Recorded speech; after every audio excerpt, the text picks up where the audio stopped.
Yo,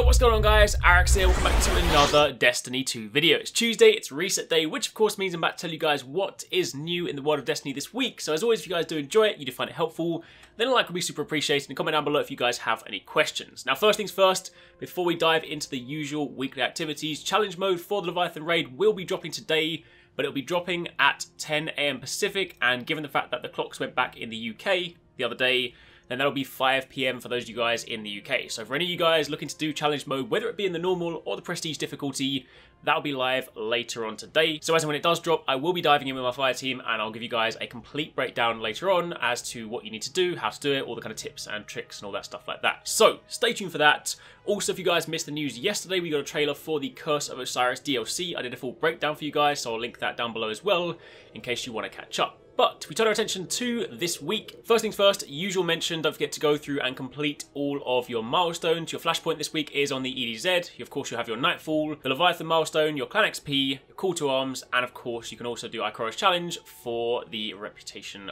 Bundle. But if we then turn our attention to the strikes, first up, the Nightfall strike this week is actually the same one as last week. I'm not sure whether that is intentional or whether it's because there's like an update plan later on. So not entirely sure, but the modifiers have changed. This time round you have Prism, so your attacks matching the focused element deal increased damage, all other elemental damage is reduced, kinetic and incoming damage is unaffected. The focus element will rotate. So basically, pay attention to the corner of the screen whenever the element rotates. Try and make sure that across your team, across your fire team, you have a good balance of weapons in both the energy slot and the power slot, and you should be fine. As for the time warp modifier, this time around it is killing time, so defeat enemies to extend the mission timer up to a limit. So we've actually had this combination before. This was, I believe, the first ever Nightfall we had in the first week when Destiny 2 dropped. Arms Dealer with Time Warp and Prism, so you guys should be pretty familiar with that. In fact, I think I did a video on that a little while back, so if you guys want to sort of see how it's done, then you can definitely check that out. However, moving on from there to test Everest, we have the Huddle Up emote and also the Dancey Dance emotes. If you guys need any of those, you can grab them if you so wish. I finally got the flossing dance last week, which I was super happy about, so that is now going to take place in my inventory. Don't forget as well, if you guys missed the other update, and they did mention that one of the other things they're working on is an updated emote interface, so at some point in the future, no particular date just yet, but at some point, hopefully soon, there will be the ability to map emotes to all 4 directions on the D-pad, so we no longer have to have the bog standard wave, sit, and basic dance. So that'll be kind of cool. It means there'll actually be a value in having more than just one emote. Anyway, moving on from there, we also have the Wavemaker Sparrow and the Ordnate VD ship, also an exotic ship, Rose and Bone. I don't actually have this one. I'm a fan of it because it's red. Red is my color scheme. Not entirely sure I'm a fan of the actual blocky design, but either way, that's there if you want it.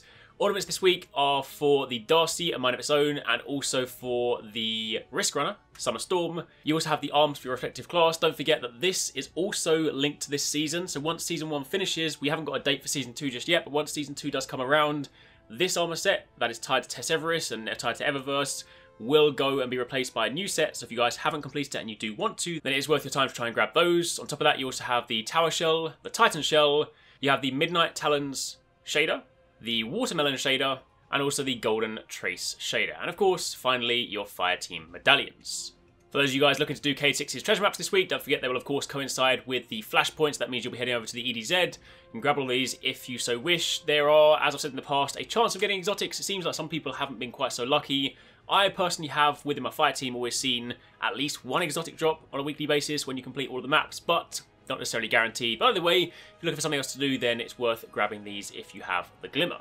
And then to round it all out, speaking to Ikora, her meditations this time round are Unbroken, Payback, and also Larceny. So again, if you guys want to complete those, don't forget that you can also, when you hand in packages from Ikora, in fact, basically any of the token vendors do also have a chance at dropping exotics if you are lucky. So that's pretty much it. That is your week in Destiny, at least for the time being. Again, don't forget that later on today, the challenge mode for the Leviathan raid will drop. For those of you guys that are new to Destiny and Destiny 2, challenge modes will typically take one of the encounters in the raid. So this time around, it could well be the Baths, the Dogs, the Gauntlet, or Callus. And it'll then basically have a hidden method of completion. If you complete that, you complete the challenge mode, and you then typically get either guaranteed drops, more rewards, and there'll also be an emblem tied to that as well. So once it's live, I'll let you guys know, and I'll have a full guide very shortly after.